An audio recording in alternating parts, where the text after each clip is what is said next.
Are you seeing dots in your vision? They're these little black things which float around.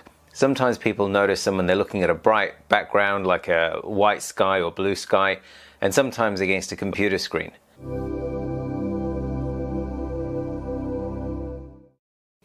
Hi and welcome, my name's Dr. D.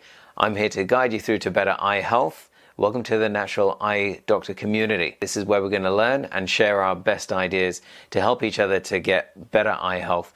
And ultimately we want to make our eyes last a little bit longer. So there's tips, tricks and techniques that I'll be bringing you to allow us to get there. If you're new to the community, don't forget to hit subscribe and click that bell so you're kept up to date with the latest information and the newest videos that we create. With that being said, let's jump right into it. Now I'm going to walk you through a video which will describe what floaters are. At the front of the eye, we have the cornea, and at the back of the eye, we have the retina.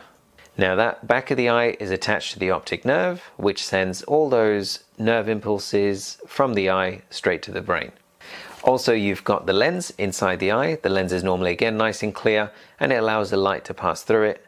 That's also the area where we get cataracts. So I'll do another video about that later on. Now the retina is made of rods and cones and allows us to process the light that we see. And inside the eye, you've got the jelly. Now, that jelly inside the eye is normally made of water and collagen in there as well.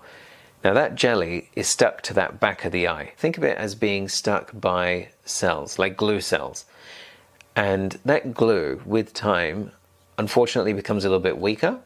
And as it becomes a little bit weaker, it pulls away from the back of the eye.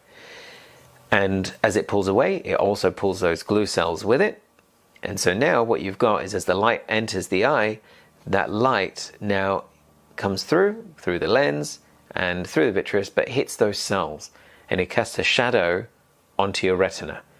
Now, depending on the type of cells that there are and the formation, you'll get all kinds of variations and different kinds of shadows, which is why you'll see them wisp around. And so if you're looking at white tiles or a blue sky, or you're looking at a computer screen, that's when you're going to notice it. The brighter the light that's coming at you, the more darker that shadow is going to be. Now, unfortunately, that continues. That process of the jelly shrinking continues, and it pulls on the retina, causing strain, and then it can cause a retinal detachment. Now the retinal detachment, if that happens, it's tiny little dots of cells, little tiny dots come out of that break in the retina and suspend themselves at the front part of the jelly. That is known as Schaeffer's sign, which we'll talk about later on.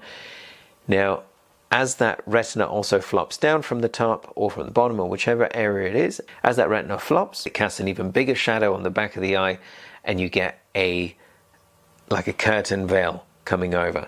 So that's why you'll hear some optometrists ask, have you noticed a curtain over your vision?